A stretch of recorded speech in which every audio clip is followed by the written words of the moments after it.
아니 방언하시고 통역하시는 분들은 다 그냥 알아들으실 만한데 그죠? 반갑습니다. 저는 여러분들이 이렇게 못 알아듣는 말을 가지고 아프리카 감비아에서 약 한 15년 동안 사역을 했습니다. 지금은 한국과 미국, 호주, 캐나다, 불란서에 젊은이들을 모아서 이제는 선교지를 보내는 일을 하고 있는데 참 이렇게 1915년도 초에 여러분들을 만나서 대단히 반가워요. 제가 설교를 하러 가면 교회에 가면 많은 분들은 제 설교에는 별로 관심이 없고 다 관심이 왜 수염은 길렀을까? 이것 때문에 설교가 안 돼요. 왜 수염을 길렀을까? 저는 수염을 기른 지가 아주 오래됐고요. 본래 저는 턱수염까지 아주 산도둑처럼 생겼었어요. 왜냐하면 제가 일하던 감비아 일하던 그 종족은 만딩고족이라고 불리우는 종족인데 전기도 전화도 뭐 문명의 혜택도 전혀 받지 않는 아주 본부와는 무전으로 연락하는 그런 곳에서 살았습니다. 그러니 뭐 이발소가 있겠어요, 미장원이 있겠어요, 뭐 어디에서 면도를 하겠어요. 그러나 그때가 제게 있어서는 가장 행복했던 시절 같아요. 아주 행복했어요. 정말 행복했어요. 세상이 어떻게 돌아가는지를 전혀 모르고 뭐 라디오도 텔레비전도 신문도 아무것도 없으니까 저 주님과 나 주민들하고 나하고 사는 거 빼놓고는 아무것도 없고 또 전기도 없으니까 뭐 해가 지면 잠을 자고 아침 새소리 아침에 눈을 떠서 하루를 시작하고 제가 쓰고 있는 무슨 장롱이나 물건들도 스스로 내가 다 뭐 도끼질을 하고 나무를 자르고 톱질하고 망치질해서 내가 짜서 사용해야 되고 뭐 이런 곳에서 살았어요. 그때가 가장 행복했던 것 같아요. 한국이 정말 잘 사는 나라지만 와서 보니까 하나도 행복하지가 않아요. 근데 그런 곳에 살다 보니까 뭐 수염이 이렇게 많이 났죠. 깎지도 못하고. 그런데 놀랍게도 제가 일하던 사역지는 이슬람 종교를 믿는 모슬렘들이에요. 근데 이 사람들이 믿는 책이 두 권이 있는데 하나는 알꾸란이라는 책이 있고 다른 하나는 하디스라는 책이 있는데 그 하디스 책 가운데 이렇게 쓰여 있어요. 턱수염이 난 사람은 보호할 것이요 콧수염이 난 사람은 존경할지니라. 뭐 저는 거기서 살기만 해도 보호받고 존경받는 삶을 살았으니 뭐 얼마나 행복합니까? 아주 행복했죠. 근데 젊은이들은요, 세계 젊은이들은 저를 다 잘 압니다. 제가 불란서에 가서 불란서 사람에게 복음을 전했더니 불란서 사람들이 얼마나 기뻐하는지 몰라요. 그림이 사람 돼서 왔다고. 감비아 노래에 이런 노래가 있거든요. 모테제 콘톨 마리오 모만장쿠 슈퍼 마리오 그런 노래가 있어요. 근데 이제 못 웃으시는 분들은 내가 세상을 너무 오래 살았구나 생각하시면 돼요. 요즘의 젊은이들은 제가 이 말을 하면요 견디지를 못해요. 견디지를 못해. 무슨 말인지 여러분들은 잘 모르겠지만 제가 좋아하는 음식이 세계 사람들은 말하기를 뭐 버섯인 줄 알고 있지만 제가 좋아하는 게 버섯이 아니라 하나님의 말씀입니다.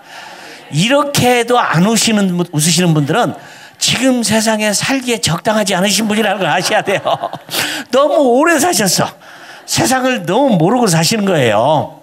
요즘 혹시 오늘 끝난 다음에 돌아가서 여러분의 자녀들이나 손주들한테 야 슈퍼마리오가 뭐냐 그렇게 한번 물어보세요.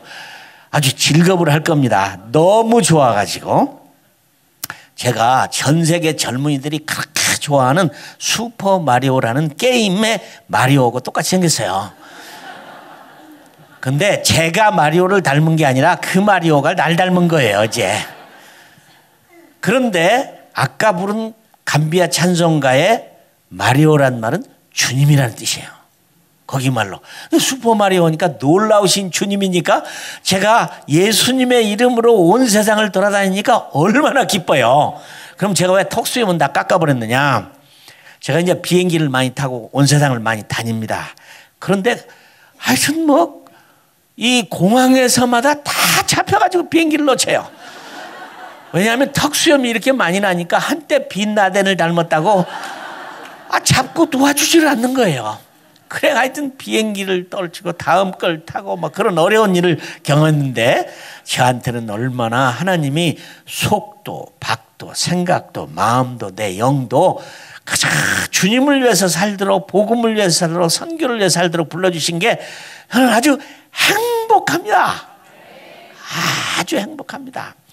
제가 감비아를 가니까 감비아가 평균 연령이 40을 못 넘더라고요. 여러분 놀라지 마세요. 아프리카 사람 전체의 평균 연령이 몇 살이나 될까요?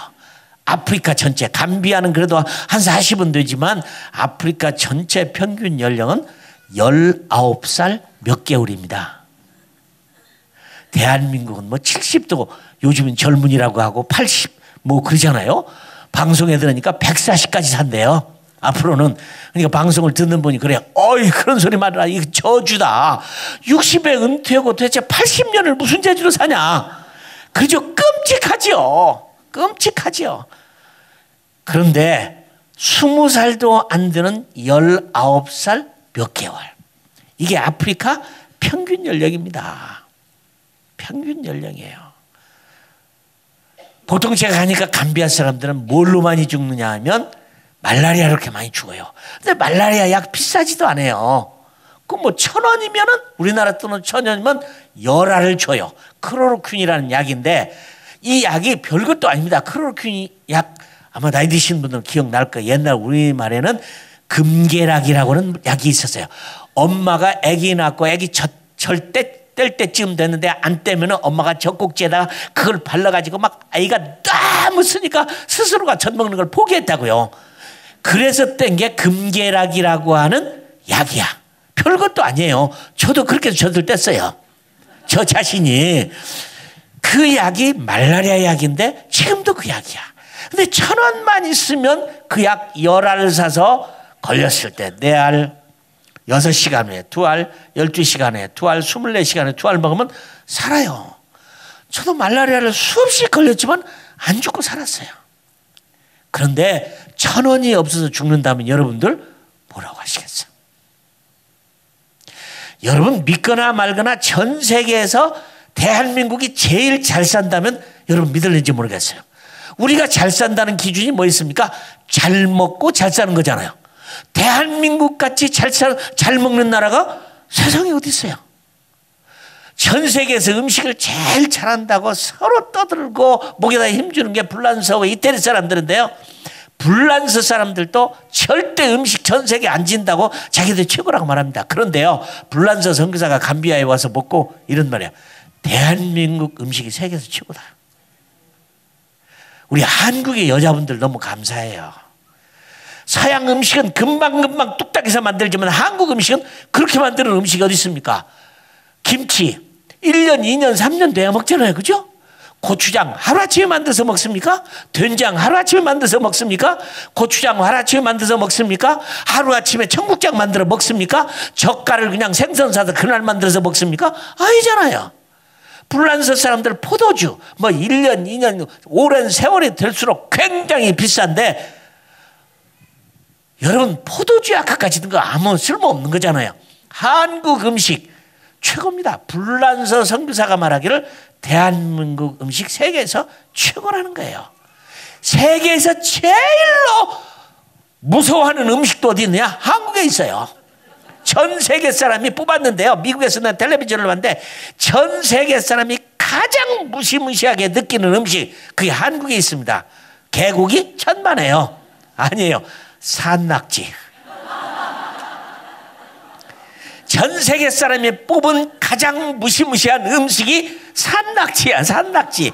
그걸 한국 사람들은 즐기고 있어요. 그러니까 먹고 사는 것을 제일 잘 먹고 사는 게 대한민국 사람이니까 세계에서 제일 잘 살지요. 여러분, 제가 요즘에 와서 이 라면이 맛있는 걸 알게 됐어요. 그 전에는 라면 안 먹었어요. 라면 안 먹었어요. 아내가 먹지 말라고 별로 몸에 안 좋다고 먹지 말라고 해가지고 그 말 그냥 따르는 바람에 안 먹었는데 요즘에 제가 라면을 한번 먹어보고 야 세상에 이렇게 맛있는 게 있는가 대한민국에. 예, 북한에서는 여러분 아시죠? 최고 맛있는 음식이 꼬시래국수래요. 꼬시래 국수가 라면을 꼬시래 국수라고 불러요. 라면을 꼬시래 국수라고 부르는데 북한 분들이 그런데요. 무슨 맛있는 거 있다 그러면 야, 그 꼬시래 국수가 더 맛있냐? 이런데요. 그냥 최고로 맛있는 거야. 우리 한국 사람들은 라면이 간식이요. 일본 사람들은 자기들 라면 주식이에요. 중국 사람들은요, 그거 한 끼 때우려고 먹어요. 그런데 우리 감비아는 라면이 보약이야. 보약입니다. 우리 형제들이요, 그 라면 하나 먹고 싶어가지고 라면 하나 얻으려면 집에 와서 그래요. 아이, 선교사님 몸이 아파요. 너무 힘들어요. 아이고, 힘이 하나도 없어요. 그 라면 하나만 줘요. 그거 하나 먹으려고 그냥 괜히 와서 아프다고 힘이 없고 막 나는 뭐 에너지가 없다고 막 그래서 그거 하나 얻어 먹어요.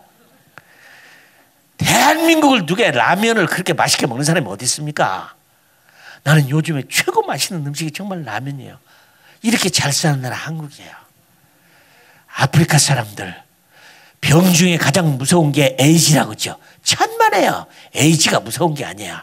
에이즈 걸린 엄마가 아기를 낳았어요. 그럼 그 아이는 아직 에이즈가 안 걸린 거야. 그럼 어느 때 걸리느냐? 엄마가 수유를 시작하면 에이즈 걸려요.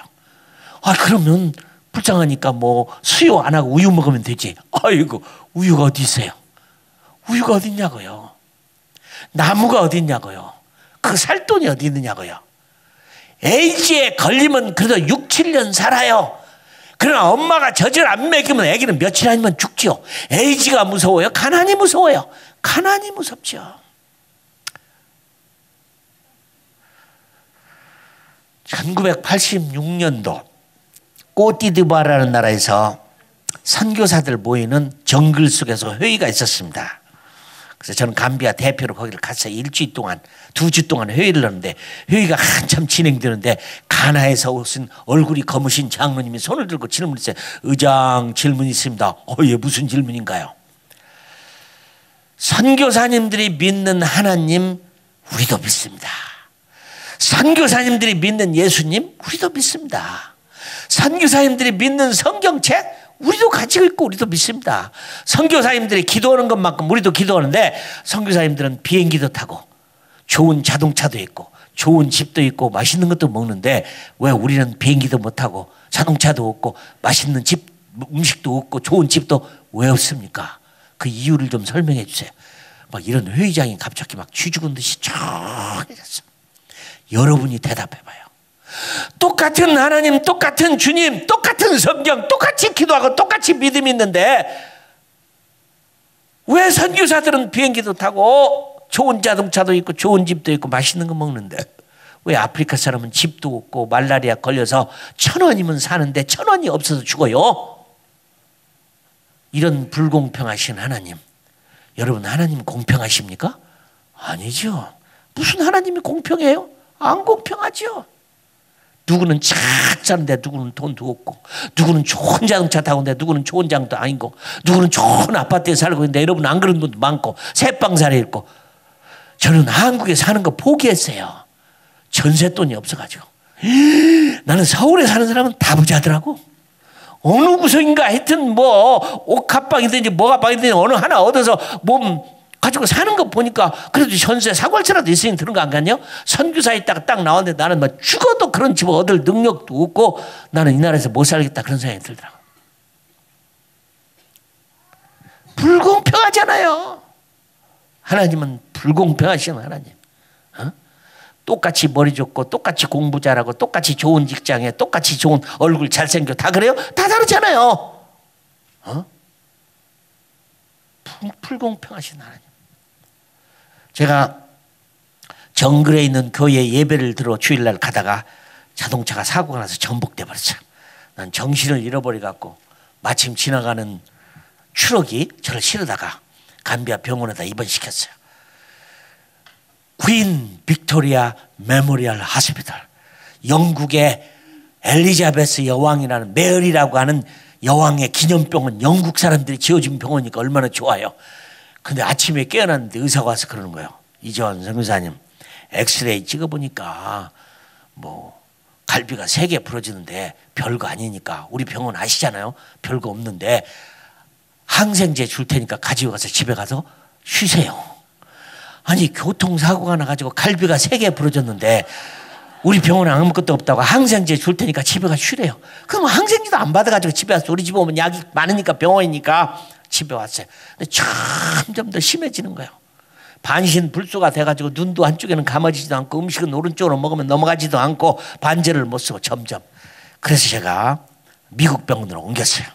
그 미국 병원에 옮겨서 엑스레이를 찍어보니까 윗뼈로부터 밑으로 7개가 부러지고 머리를 다쳐가지고 신경이 잘라져서 반신불수가 됐는데도 불구하고 괜찮다고 돼버린 거예요. 그렇지만 보세요.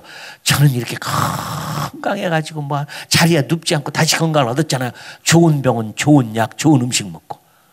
근데 교통사고 난 우리 형제는 얼마 전에 가버렸어요. 혜택을 못 받았어. 자, 똑같이 하나님 믿는 사람인데 공평해요?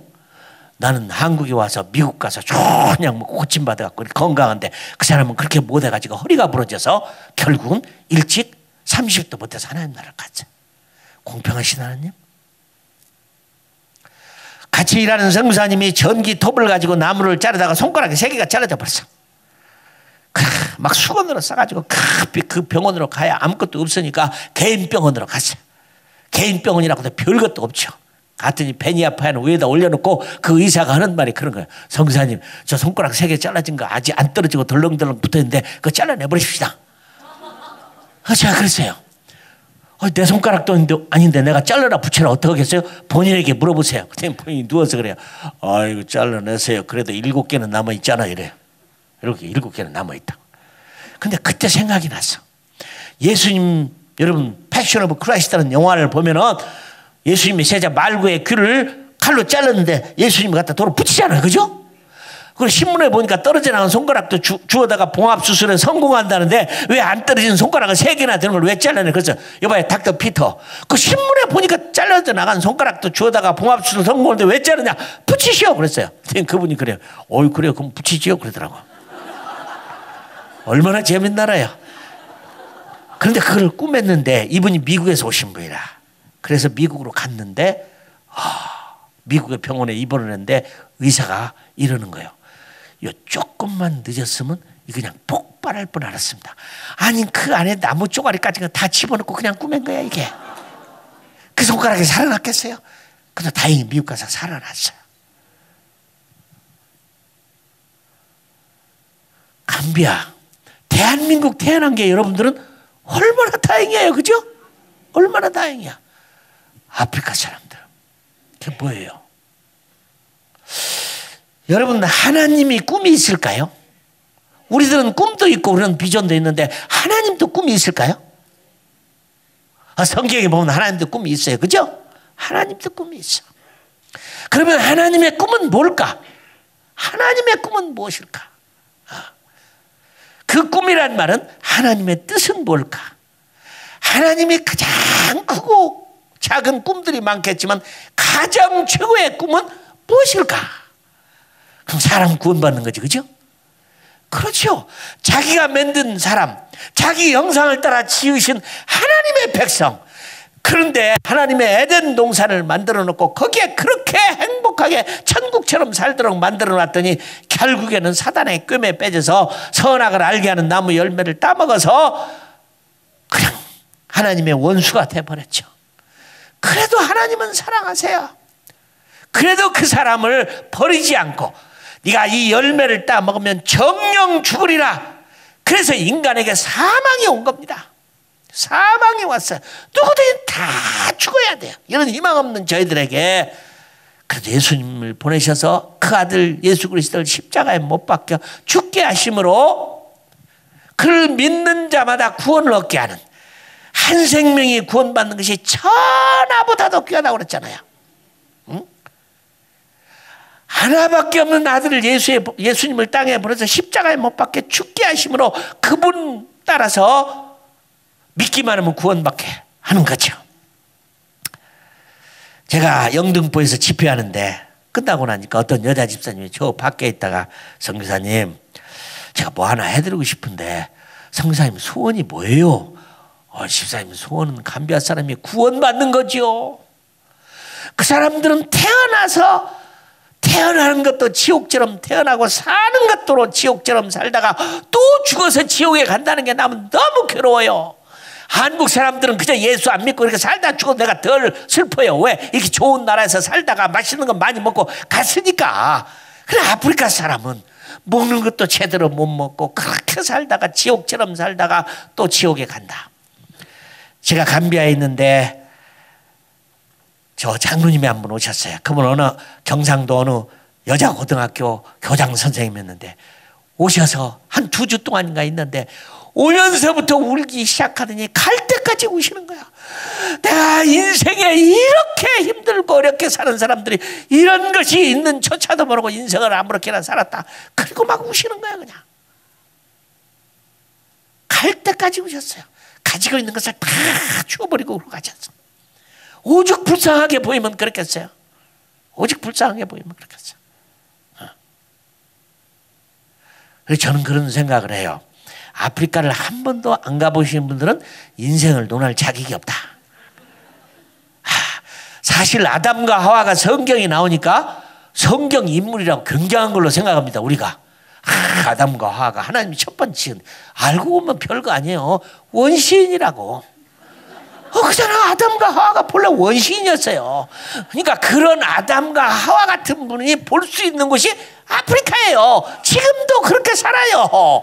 옷을 입었는지 안 입었는지 사는 집인지 뭔지 먹는 게 저건지 뭐 그러고 살아요. 아직도. 그러니까 막 미국이나 한국에 여름만 되면 막 그냥 젊은이들이 막 그냥 비행기를 타고 단기 선교라고 우리 감비아를 그렇게 왔어요. 오면요 너무 기뻐요. 내가 별 훈련도 안 시켜 가만히 놔둬도 스스로 변해버려. 스스로 변해버려 그냥. 그중에 한 아이는 막 고등학교를 퇴학당하고 마약으로 살고 막 집안 너무 괴롭히는 젊은이가 하나 끼어서 왔어요. 나는 몰랐는데. 그런 아이를 보내면 안 되죠. 아프리카 사람들 괜히 잘못하면 큰일 나는데. 그런데 몰래 보내서 팀속에 온 거야. 근데 다행히 그 녀석이 획가닥 그냥 변해버렸어. 공항에 탁 내리면서 그 어머니가 너무 기뻐하고 공항에서 마중 나가니까 엄마 이제는 엄마 차례야 그랬대요. 이제는 엄마가 가야 할 차례라고 말했죠. 감비아에 온 사람들 다 변했어요. 대부분이 다 선교사가 돼. 멋진 선교사들이 돼요. 거기 와서 자기가 얼마나 좋은 부모 밑에서 정말 좋은 나라에서 이렇게 행복하게 살았다는 것을 가만히 살기만 해도 깨닫는 거야. 오늘 여기 계시는 분들, 저는 아프리카 사람은요 이 깨끗한 물을 평생 구경도 못하고 마셔본 사람도 없어요. 있는 사람도 있어요. 깨끗한 물을 구경도 못 해봤어. 대한민국 땅에 살면서 물론 어려우시지. 세팡살이에 뭐 연탄에 뭐 너무 힘들고 어려워. 아직도 잘 사는 사람도 많지만 힘들고 어려운 분들도 많잖아요. 병들고 병도 안 낫고 힘든 분들 많잖아요. 아무리 그래도 이런 대한민국에 살면서 불평하고 사시는 분 하나님 나라 가면 종아리 맞아요.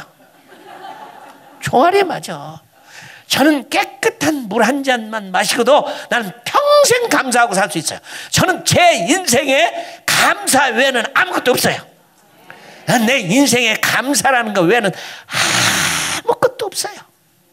제가 하나님 앞에 무슨 컴플레인 무슨 뭐 불평이니 불만이 할 만한 게 저는 아무것도 없어요. 아무것도 없어. 제가 아프리카에 살았기 때문에 그렇게 행복했어요. 참 행복했어요. 그런데 그 집사님 나한테 소원이 뭐냐고 물어서 난 그랬어요. 집사님 소원은 그들이 구원받고 천당 가는 거죠. 그게 제 소원입니다. 아니야, 그런 영적인 거 마시고 육적인 거 무슨 소원 있으면 말씀했어요. 그래요? 제 육적인 소원이요, 저는 선풍기 한번 돌려보고 선교했으면 그게 소원이었습니다. 선풍기 한번 돌려봤으면 얼마나 뜨거운 나라인지 말이죠. 정말 이렇게도 싫어요. 그냥 이렇게 움직이면 뜨거운 거예요. 여러분, 자동차가, 제가 타고 다니는 자동차가 꼬물 자동차였는데 그 뜨거운 나라에서 창문을 닫고 갑니다. 왜요? 에어컨도 없는 이 자동차인데 왜 창문을 닫고 가냐? 뜨거운 바람이 들어오는 게 더 뜨거워요. 그러니 문을 닫고 가요. 상상이 돼요? 그러니까 제가 그런 속에서 사는 저희 인간적인 소원이 있었다면 선풍기 한번 돌려보고 선풍기 한번 돌려보고 살고 싶었어요. 그런데 이런 나라에서 감비아 사람과 같이 이러는데 이 사람들은요, 하루 일을 죽도록 해야, 당시에 돈도 안 많아, 하루 일을 죽도록 해야 한 2,000원 받아요. 얼마나 가난한 나라인지. 그런데 그 더운 나라에 하루 2,000원 이러고, 아니 코카콜라 한 병이 1,000원인데 딱 사서 마셔버리는 거야. 이 코카콜라를 왜 만들어냈는지 아직 코카콜라 공장이 미워 죽겠어요 내가. 나는 한국의 텔레비전 회사가 왜 코카콜라 선전을 왜 배우들을 시키는지 몰라. 나를 시켜야지. 저는 코카콜라의 맛을 진짜로 알아요. 그 덥고 힘들고 땀 흘리고 막 다 죽어게 생겼는데, 그때 코카콜라 한 잔을 딱 들어서 그냥 딱 마시면, 와, 이게 생수야. 이게 생수야. 그런데 복음을 전하러 간 우리가 그 비싼 코카콜라를 마실 수가 있어요? 선교사들 모아놓고 회의를 하는데, 여보세요, 우리들 코카콜라 마시는 거 그만합시다. 돈이야 있지만 이 가난한 백성들, 감비아 사람들은 하루 종일 일해야 코카콜라 2병 마시는데, 우리는 선교사가 돈이 있다고 마셔버리면 되겠냐. 우리 오늘부터 코카콜라 마시지 맙시다. 딱 결정을 했어요. 그때 미국에서 오신 분은 코카콜라를 안 마시면 하루 일을 못하는 분이 계시는데 고개를 팍 숙이는데, 근데 미국에서 온 조슈아라는 형제가 어느 날 말라리아에 걸려서, 말라리아는 막 40도가 되는 열병이잖아요. 그래요. 선교사님 힘들어요. 코카콜라 한 병만 사줘요. 환자니까 뭐, 그죠? 환자는 약으로 먹을 수 있잖아요. 그래서 내가 사줬어요, 한 병. 그랬더니, 아이 그냥 그것도 마셔버리지. 주께서 오늘 나의 코카콜라의 기도를 응답하셨도다. 그러고 마신다. 제가 괴로운 일을 많이 시켰습니다. 선교사들을. 참, 코카콜라 그게 아프리카인데 제 소원은 그들이 구원받는 거죠.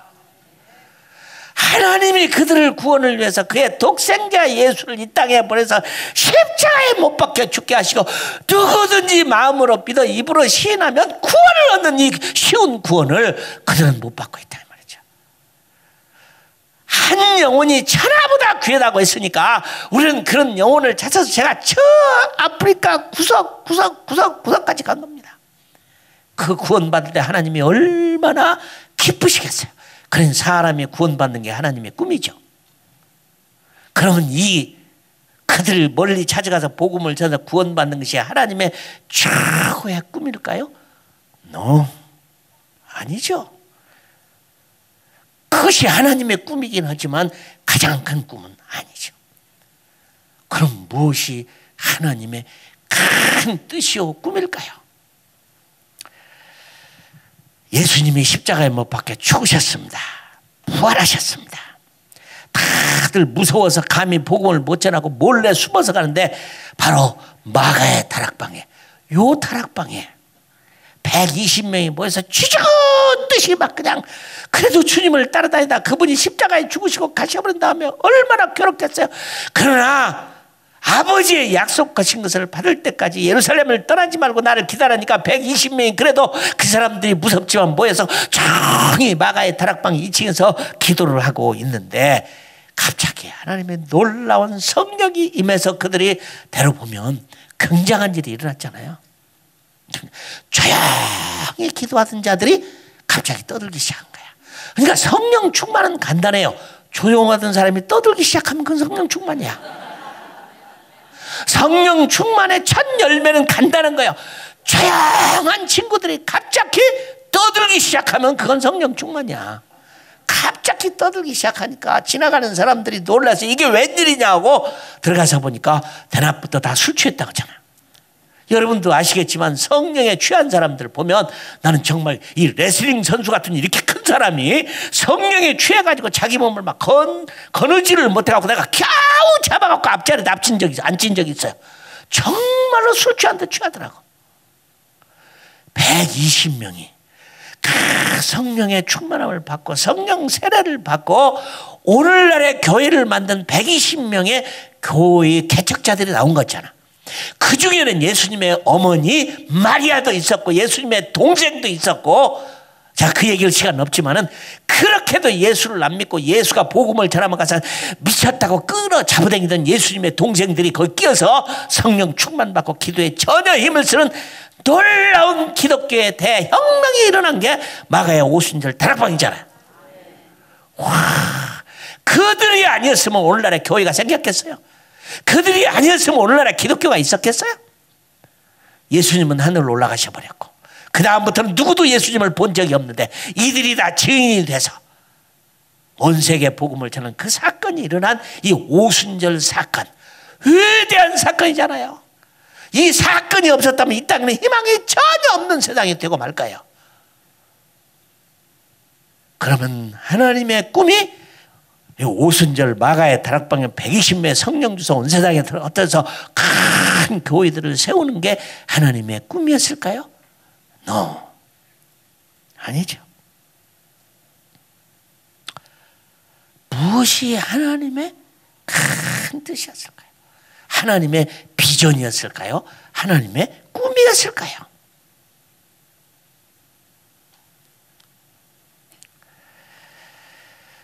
감비아 사역 참 힘든 거 있지만 재밌었어요. 저는 아프리카가 행복한 이유는 왜 행복했느냐?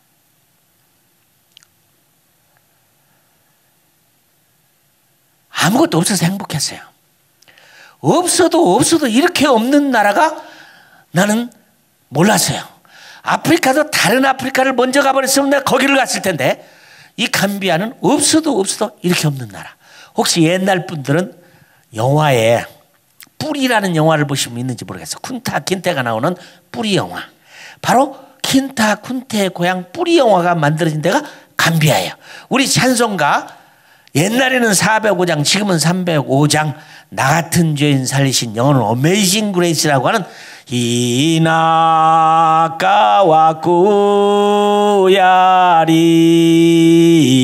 꾸야링오 원래 대탕간데 들어보셨죠? 바로 이 찬송가를 만든 존 뉴턴이라는 사람이 우리 감비아 사람 몽땅 잡아다가 노예로 팔아먹은 사람이야. 자기도 노예가 됐다가 풀려나서 영국으로 돌아간 다음에 회개하고 목사님이 되어서 작사한 노래가 바로 이 찬송가야. 근데 감비아 사람들은 큰 찬송가를 좋아해요. 세계에서 가장 많이 불려오는 찬송가가 이 찬송가래요. 가사가 좋은 건지 아니면 곡이 좋은 건지 멜로디가 좋은 건지 모르지만 가장 많이 불려오는 찬송가. 감비아 사람들은 아침에 일어나면 인사가 크나요. 수몰레, 파말레, 바말레, 도말레, 딩딩울레, 일라몰루, 벨레, 분다랑 군당 콜레, 카이라베, 카이라도론네방 이 길어요. 근데 이 긴 인사를 한 번만 하는 게 하고 또 하고 해요. 뭐 그 사람들 인사가 길다고 해서 뭐 생계에 지장을 받는 거 할 일도 아무것도 없는데 뭐 아무 관계도 없지요. 인사가 길어 예의 바른 사람들이야. 이런 인사를 안 하고 지나갔다 그럼 큰일 나요. 감비아 사람들 사람 참 좋은 사람들이에요. 저는 감비아에서 얼마나 인기가 있었든지 대통령이 감비아 시민권 줄 테니까 돌아가지 말라고 그랬어요. 감비아 시민권 돌아가지 말. 나와 함께 이러자. 하나님이 저에게 그 만딩고 말, 그 어려운 만딩고 말을 배워서 그 말로 마음 놓고 복음을 전할 수 있는 이런 축복을 주신 게 얼마나 기뻤는지 몰라요. 너무너무 기뻤어요.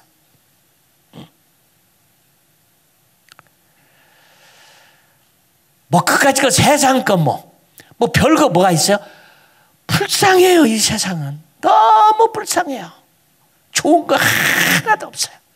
우리나라 세월호 사건 나가지고 이 지경이 났죠. 얼마 전에만 말레이시아는 비행기가 또 오랜만에 3개의 비행기가 다 떨어지고 어디로 사라져서 수많은 사람들이 죽어버렸죠.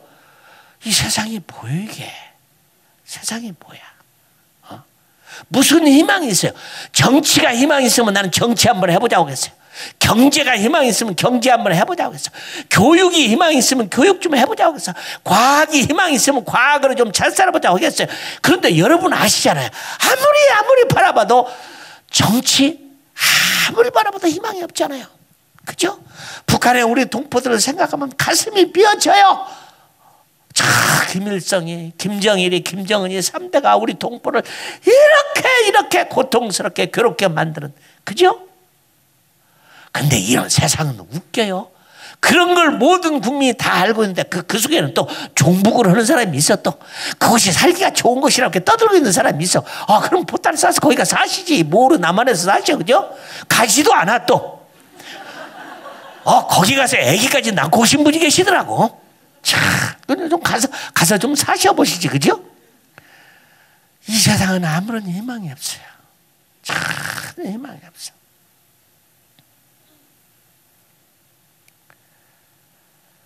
저는 김포공항을 떠날 때 다 포기했어요. 한국에 돌아올 것도 포기하고, 한국에 김치 먹을 것도 포기하고, 한국에 맛있는 것도 다 먹을 거 포기했어요.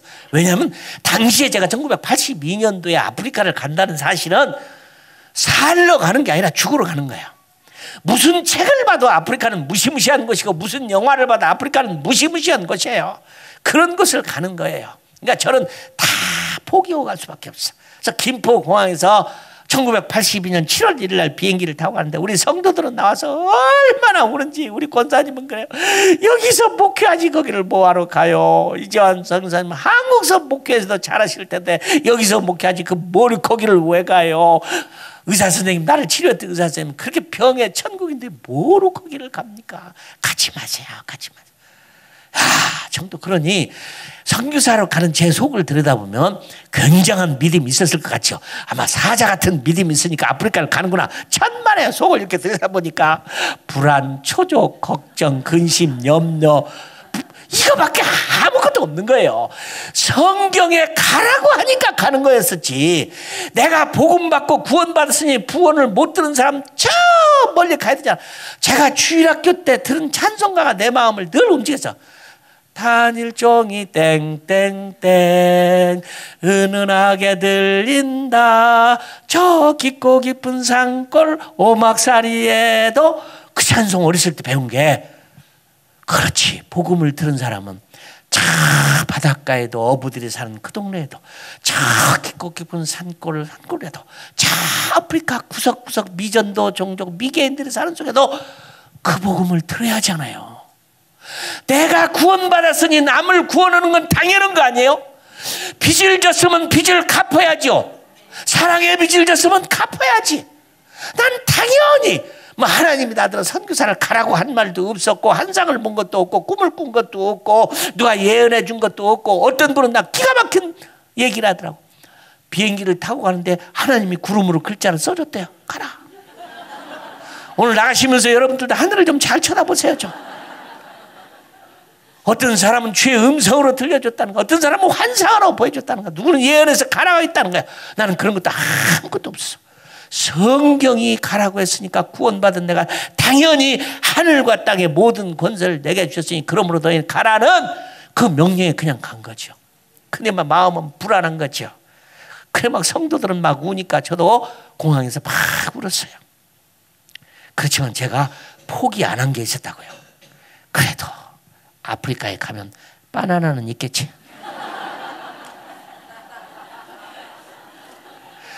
대한민국에서 당시에 바나나는 책에서나 봤지 언제 먹어봐요.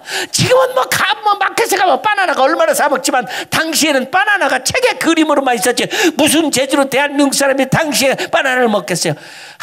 바나나 한번 먹어보자. 아프리카 가면 있겠지. 하필이면 감비아는 바나나 구경하기 힘든 나라를 갔어. 나는 하나님도 너무하시더라고. 너무하세요. 어떤 나라는 바나나가 돼지먹이라는데 감비아는 물을 주어서 억지로 키우지 않는 사막성 기후 때문에 없어요. 그것도.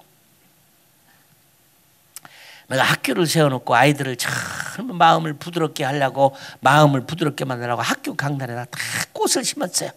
근데 학생들이 데모가 일어나서, 성교사님 물도 귀한 나라에 힘든데 왜 열매도 열리지 않는 풀에다가 물을 주게 만듭니까? 열매도 안 열리는 풀이래. 그래서 보니까 만딩고 말에 이들이 꽃이라는 단어를 모르는 거야. 있어요, 꽃이라는 단어가. 그런데도 불구하고 그때 내가 깨달은 것은 배고픈 사람들에게는 꽃이 안 보이는 거예요. 왜 열매도 안 열리는 풀에다 물 주고 힘들게 안 한다는 거예요. 나 그때 깨달았어요. 근데 어느 날 우리 아이들이 와서 자기들 또 꽃 심었다고 와서 보래요. 가서 봤더니 옥수수를 집어넣고 그러더라고. 수준이 달라요. 제가 참 사람들이 얼마나 착하고 좋은 사람인지 영화를 보여주는데요. 사람들이 영화를 좋아해요. 예수님 영화 보여주는데 모슬렘들이지만 근데 젊은이가 와서 그러는 거예요. 선교사님, 예수님 당시에 카메라가 있었나요? 그 영화가 진짜 예수님인 줄 아는 거야. 진짜 예수님을 찍었다고 생각하는 거예요. 얼마나 좋은 사람들이에요. 그 다음에 한 청년은 또 와서 그래. 선교사님, 어떻게 예수님과 제자들이 우리말을 저렇게 잘해요? 영화에 더빙 녹음한 거지. 그게 예수님이 직접 만든 말을 그렇게 잘하는 줄 알아요. 저도 이 만딩고 배우기가 쉽지 않았습니다. 얼마나 힘들었는지 배워도 안 되는 거예요. 그냥 울기도 하고 힘들기도 하고 복음은 전해야 되는데 글자가 안 통하면 어떡하냐. 말이 안 통하면. 근데 어느 날 주님의 은혜로 그게 틀리고 말을 하는 거예요. 얼마나 기뻐요. 내 생애의 언어를 대여섯개 해요. 그렇다고 제가 뭐 언어에 능력이 많은 사람이냐? 복음을 전해야 됐던 열정 때문에 생겨난 거지. 모르는 말을 배워서 모르는 사람들에게 예수 그리스도를 증거한다는 게 얼마나 큰 축복인지 몰라요. 얼마나 큰 축복인지 몰라요. 그렇게 착한 감비아 사람들, 착한 사람, 그들에게 누구도 안 가서 복음을 전하지를 않은 거예요. 다 모슬렘이 돼버린 거예요. 다 모슬렘이 돼버렸어. 우리 집 아이는 현지 학교를 다녔어요. 고생 많이 했죠. 학교 안 가려고 바지에다 오줌을 싸고 하여튼 뭐 물 한 방울도 안 마시고 밥 한 알을 안 먹었어. 왜? 나중에 이제 선교사 학교로 옮기니까 우리 집 아이가 그래요. 아빠, 내가 왜 그때 안 먹고 안 마신 줄 알아? 왜 그랬니? 화장실 안 가려고. 화장실이 어디 제대로 있나요? 그냥 볼 일은 뭐 숲속에 들어가서 다 보고 그냥 오는 거지. 뭐 그런 게 다 있어요. 초등학교에요. 연필, 볼펜, 노트가 없어요. 그런 게 없어요.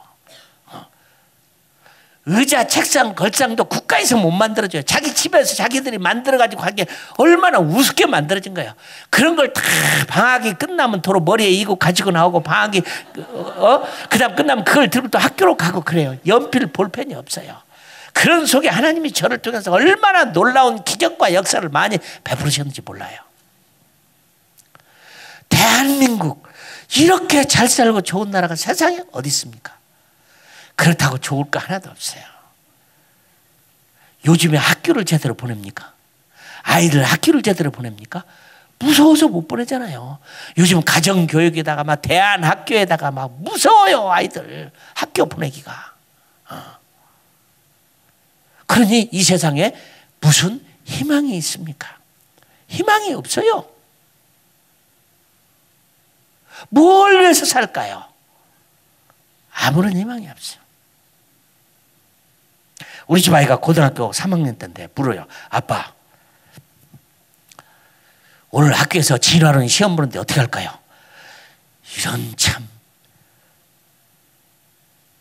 빵점 맞으라.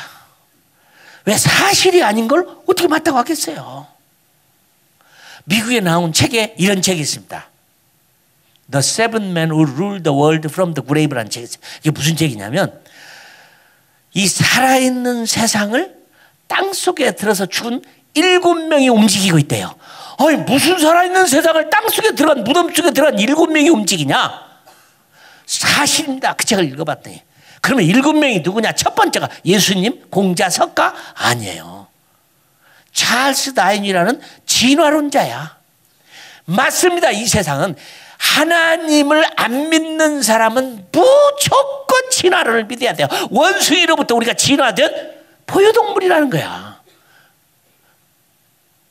아니 말도 안 되는 얘기죠. 말도 안 되는 얘기. 하나님이 우리를 지으신 게 아니라는 거예요. 그런데 하나님을 믿는 사람보다도 그렇게 진화돼서 사람이 되었다는 걸 믿는 사람이 훨씬 더 많아요. 미국에 이민 간 분 우리 동포들이요. 자기 아들 딸들이 뭐 하버드나 예일이나 프린스턴이나 뭐 영국의 뭐 옥스퍼드나 케임브리지나 이런 데 가면 굉장히 좋아하잖아. 나는요, 우리 한국교회가 점점 부흥이 안 되고 주일학교가 없어지고 안 된다는 얘기를 들을 때 막 가슴이 아파요. 왜? 부모들의 잘못이야. 부모들이 아이를 낳았으면 어렸을 때 그 아이가 어려서 하나님이 살아계신 것을 경험하고 성경이 하나님의 말씀이라는 걸 경험하고 기도를 응답받고 기적을 보고 살아계신 하나님을 경험하면 절대로 주님을 안 떠날 건데, 그냥 대한민국 부모들은 전부 다 애들이 공부 잘해서 초등학교 가는 거. 고3 되면 그래요. 야, 오늘은 가서 대예배만 보고 빨리 와라. 너는 수양회 가지 마라. 고3인데 좋은 학교 가야지. 이런 말도 안 되는 얘기를 하잖아요. 미국의 MC라고 하는 크리스찬들은요, 기가 막혀요. 옷도 2벌밖에 없어요. 검은 옷하고 흰 옷밖에 없어. 자동차도 안 타요. 마차 타고 다녀요. 아이들을 학교를요 7학년까지 보내고 끝이야. 아니, 그래 내가 거기를 집회하러 갔다가 이런 말도 안 되는 얘기 좀, 옷도 잘 입으면 어때? 좋은 학교도 많이 공부시키면 어때요? 내가 그 동네에 가서 물어봤어요. 그 필라델피아 랭캐스터라는 데를 갔는데 그때 그분 얘기 그래요. 저기 옷을 많이 입기 시작하면 철 따라 입어야 되고 유행 따라 입어야 되고 패션에 따라서 입어야 되고, 그게 무슨 의미가 있냐. 그리고 아이가 학교에 가서 보태기, 빼기, 곱하기, 나누기 이런 것만 알면 되지, 톨스토이를 모르고 셰익스피어를 모른다고 하나님 섬기는데 무슨 문제가 있냐. 우리가 너무 세속적인 거예요. 우리가 너무 세속적이야. 여러분이 아이가 초등학교, 중학교, 고등학교 때 주님을 만나야지 어떻게 잘못해가지고 고3 때나 고등학교 때, 대학 때 가서 서점에 가서 책 하나를 집었는데 잘못 집어갖고, 리차드 도킨스 같은 사람이 쓴 책이 있습니다. 만들어진 신이란 책이 되게 두꺼워요. 나는 그 책을 읽는데 막 머리가 서요. 막 등골에 땀이 나는 거야. 하나님은 없다. 없는 하나님을 괜히 믿고 양심의 가책을 받고 괴로우고 뭐 그러냐. 하나님은 없다고 소리를 지르고 그냥 자유해라. 저도 공부할 만큼 한 사람인데 나는 그 사람하고 변증해서 이길 능력이 없어요. 뛰어난 사람이지. 옥스퍼드의 석자 교수인데 말이야. 이런 사람이 막 세상에 쓴 책이 수두룩한데 어릴 때 하나님을 못 만났는데 어떻게 하다가 고등학교 대학 가서 그 책을 읽었다 하나님 믿을 수 있는 가능성 없어요. 그런데 부모들이 그 자녀에게 확실히 어릴 때 하나님을 만나게 해줘야 되는데 우물쭈물하다 고3 대학 가면 주님 떠나버리면 걔들은 망하는 거 아니에요? 여러분이 난 자녀가 죽어서 지옥 간다고 생각해봐요.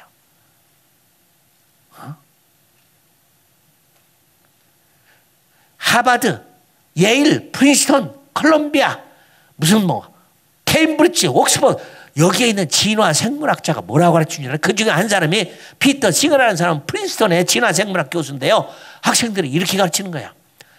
얘들아, 무슨 하나님이 우리를 지었느냐? 무슨 형상을 따라 지었냐? 쓸데없는 얘기.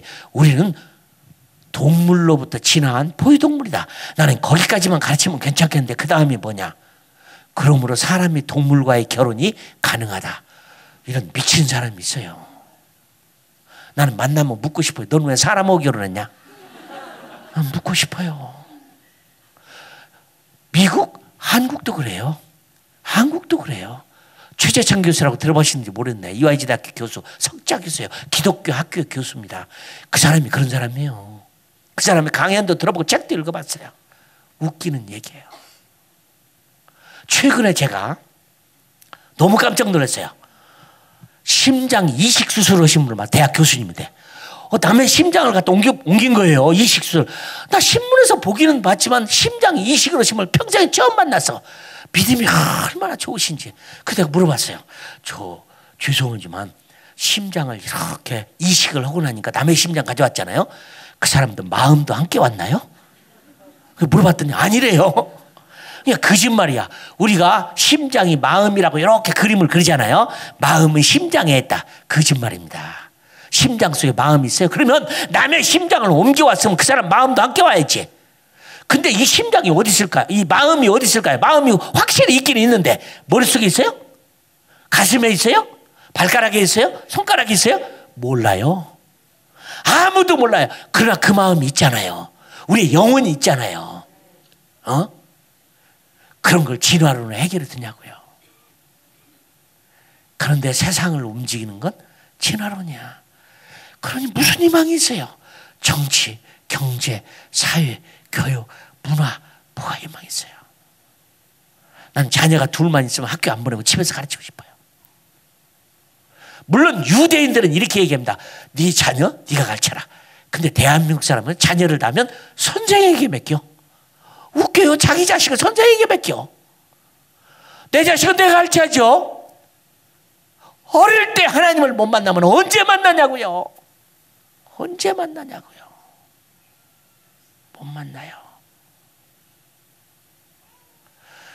자, 그러니 이 세상을 보니까 희망이 이렇게 없습니다. 없어요. 그러면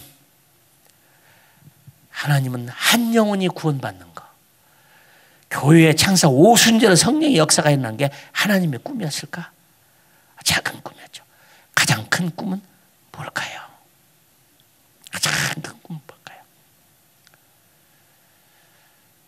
이 꿈을 잃어버렸어요, 교회가. 우리가 고대하는 꿈은 뭐냐? 하나님의 나라입니다. 그죠? 하나님의 나라. 제가 감비아에서 그렇게 행복했던 이유는 그래 조금 참으면 조금 고생하면 하나님 나라 간다. 하나님 나라 간다. 이 인생의 연수가 70이고 강건하면 80인 이 짧은 인생 살아봐야 뭐예요? 살아봐 뭐냐고. 눈 깜짝할 새 가는 생. 저 영원한 하나님의 나라. 저 영원한 하나님의 나라. 예수님도 이 땅에 오셔서 가시면서 내가 가면 본 그대로 다시 오리라. 하나님의 나라. 그런데요, 한국교회가 하나님의 나라를 잃어버려 버렸어. 제가 몽고에 가서 몽고 사람들을 모아놓고 설교를 했어요. 하나님 나라가 저 위에 실제로 있느냐. 이렇게 꼬집으면 아픈 것처럼, 때리면 아픔 느끼는 것처럼, 이렇게 실제로 물건이 있는 것처럼 이렇게 내가 앉아있는, 엉덩이가 땅에 닿고 앉아있는 이런 실제적인 대한민국 같은 나라로 하나님 나라가 저 위에 있느냐. 있죠? 믿으면 아멘? 있어요. 그 하나님 나라가 확실히 있다고 믿으시는 분 한번 손 들으라고 했더니 100% 손 들었어요. 몽고 사람들이. 몽고 예수 믿는 사람. 대단하잖아요. 그래서 고맙습니다. 손 내리세요. 그러면 그렇게 확실히 있는 하나님의 나라, 제가 설교 끝나기 전에 가고 싶은 분 손을 한번 또 들어주세요. 그렇게 확실히 있는 하나님 나라, 내가 설교 끝나기 전에 가고 싶은 분 손을 들으라고 그랬어요. 그랬더니 50%만 손 들었어. 중국 교회에 갔어요. 이렇게 많이 모인 중국 교회 가갖고 똑같이 물어봤어. 하나님 나라가 얘가 꼬집으면 느끼는 것처럼, 때리면 아픈 것처럼, 실제적으로 중국이 있는 것처럼 저 왜 하나님 나라가 있느냐? 있다고 믿으시는 분 손 들어오니까 거기도 100% 손 들었어. 그러면 내가 설교 끝나기 전에 가고 싶으면 손 들으라고 했더니 70%가 손 들었어요. 근데 놀라운 것은 최근에 제가 중국 지도자들을 모아놓고 물어봤더니 60, 50, 40 떨어져. 중국도. 왜 그러냐? 잘 살면 망해. 잘 살면 망해요. 제가 일본 교회에 가고 3일 동안 수련회를 인도했어요. 후지산에 가서 일본 사람들만 모아놓고 3일 동안 집회를 하는데 똑같이 물어봤어요. 150명 모였어요. 150명, 일본에서는 큰 교회입니다. 150명 모인 자리에서 수양회를 인도하면서 물어봤어요. 하나님 나라가 진짜 있느냐? 있다고 믿으시는 분 손 드시라고. 100% 손 들었어요. 설교 끝나기 전에 가고 싶은 분 손 들으라고 그랬더니 9명 손 들었어. 9명. 그래도 9명이 있어 다행이야. 한국에서 내가 호서대학에서 몇 년 전에 청년 대학생 겨울 집회를 하면서 1월 달에 2,500명이 모였는데 물어봤어요. 하나님 나라 진짜 저 위에 있느냐? 우리나라가 있는 것처럼 땅이 이 발이 다 있는 것처럼 그 실제적인 하나님 나라가 위에 있느냐? 있는 사람 믿다고 믿으시면 손 들으니까 2,500명 손 다 들었어요. 참 대단해요. 젊은이들의 믿음이 있어. 그러면 지금 가고 싶은 사람 손 한번 들어보라고 그랬어요. 놀라지 마세요. 한 사람도 안 들었어. 한 사람도 안 들었어. 그래서 제가 그랬어요. 가고 싶지도 않는 하나님 나라 왜 믿느냐? 여기 계신 분들 지금부터 길게 잡고 100년이라는 세월이 지나면 한 번도 없어요. 100년을 멋있게 살까요? 영원 하는 그 하나님의 나라를 위해서 살까요?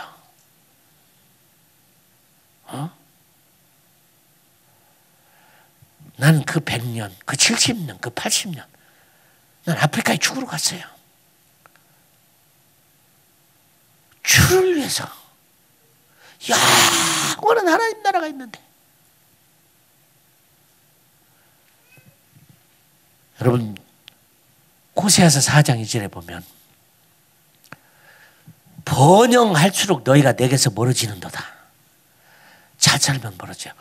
제가 어릴 때 한국교회는 옆에서 부흥이 오면요 다 보따리 싸들고 냄비 들고 그 교회 가고 밥 해먹고 교회에서 잠자고 말씀 듣고 그래 살았어요. 그 어릴 때 제가 주일마다 기도를 드릴 때 우리 장로님이 기도할 때 한 장로님도 안 빼놨어. 주여 어서 오시옵소서. 주님 오시기를 그렇게 기도했는데 지금은 그런 기도를 들어볼 수가 없어요. 아멘 주 예수여 어서 오시옵소서 기도가 없어져 버렸어요. 한국교회에. 무서운 얘기 아니에요. 저는 비행기를 타고 나오는데 저희 아내가 비행기 속에서 이러대요. 요즘 비행기도 떨어졌지만 여보 이 비행기가 떨어지면 땅에 떨어지는 게 아니라 하나님 나라 도착하겠죠? 그랬으면 참 좋겠네. 난 안 물어봤어요. 저 아내가 믿음이 있어서 그 말을 한 건지 아프리카가 너무 힘들어서 한 말인지 나는 안 물어봤어요. 그러나 맞잖아요. 맞잖아요. 어쨌든 누구도 가는 하나님의 나라. 하나님의 꿈이 뭘까요? 한 영혼이 천하보다도 구원받는 거 하나님의 뜻이요. 하나님 기뻐하시는 하나님의 꿈이요 비전입니다. 오순절날에 그의 성령을 부어서 그들의 온 세상에 교회를 세워서 많은 교회가 세상을 바꾸고 아름다운 세상을 만드는 거 하나님의 꿈입니다. 그러나 그게 가장 큰 꿈은 아닌데 가장 큰 꿈은 뭐냐? 오늘 본문 말씀에 하늘과 땅이 그리스도 안에서 통일되는 것. 여러분 주기도문을 여러분 외웁니다. 주기도문 가운데 하늘에 계신 우리 아버지 이름이 거룩히 여김을 받으시며 나라의 임하오시며 하나님의 나라가 이 땅에 오게 해달라고 기도를 해요. 근데 주기도문도 잊어버려버렸어요. 주기도문 가운데는 하나님의 나라가 이 땅에 임하도록 나라의 임하옵시며 했는데 아무도 그 하나님 나라를 안 기다려요. 안 기다려요.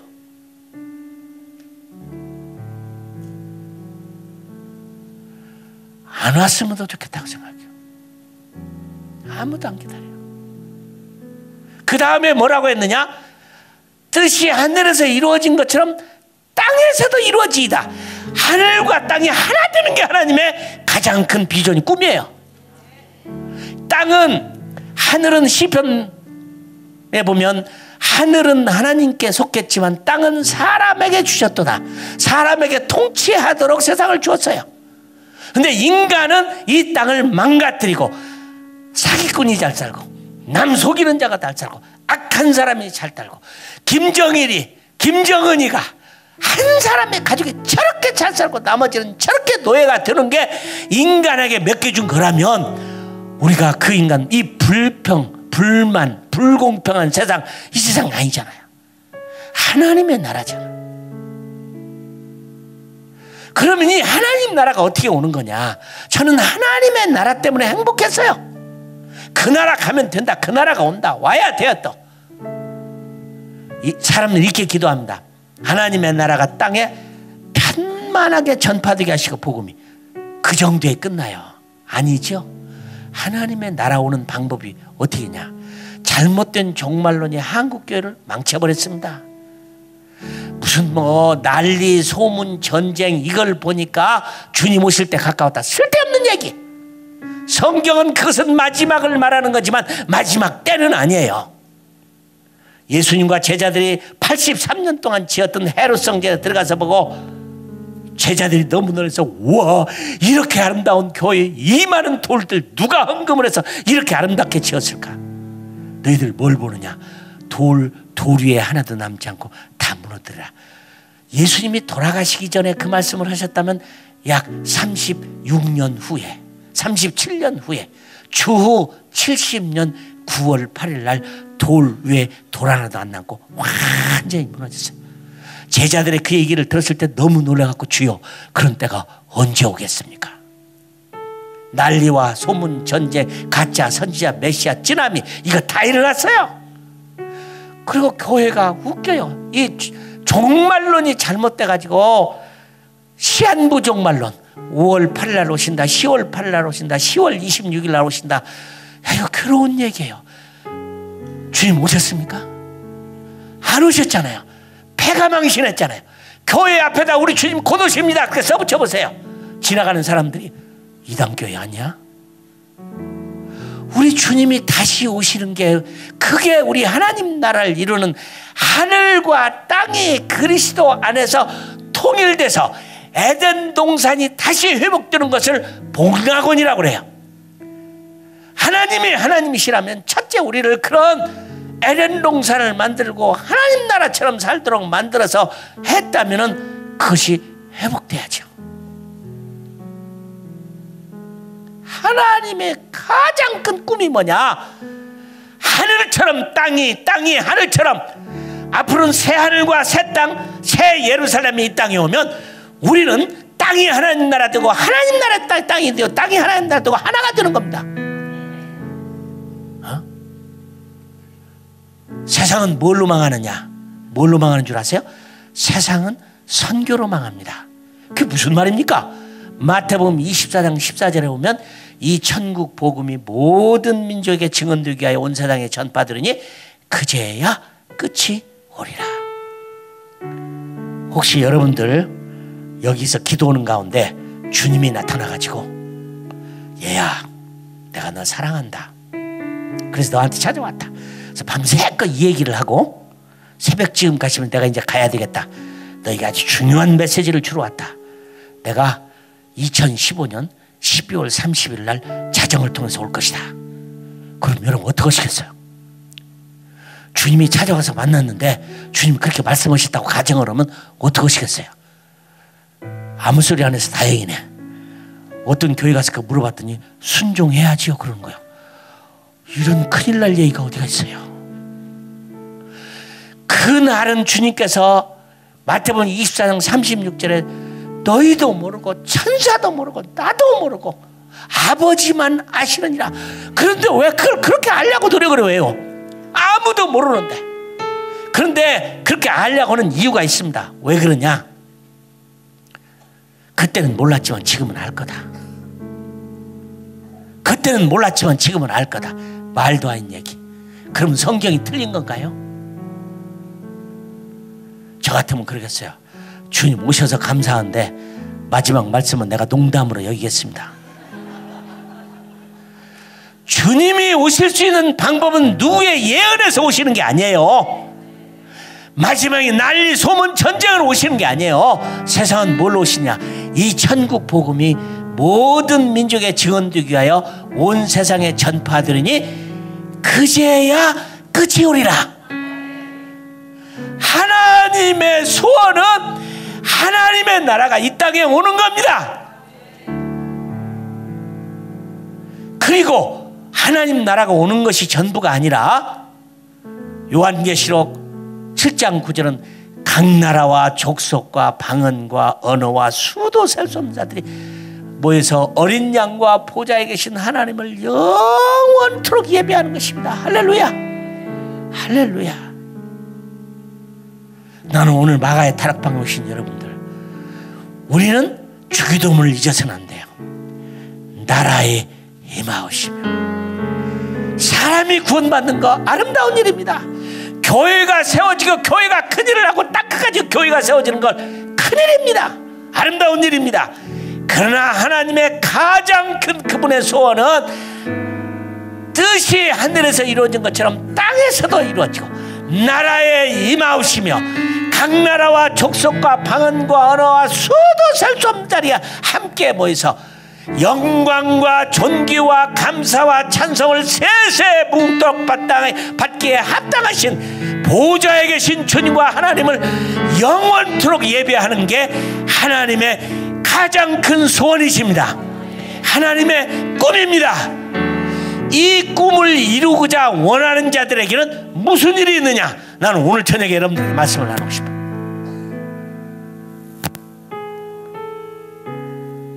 하나님의 나라.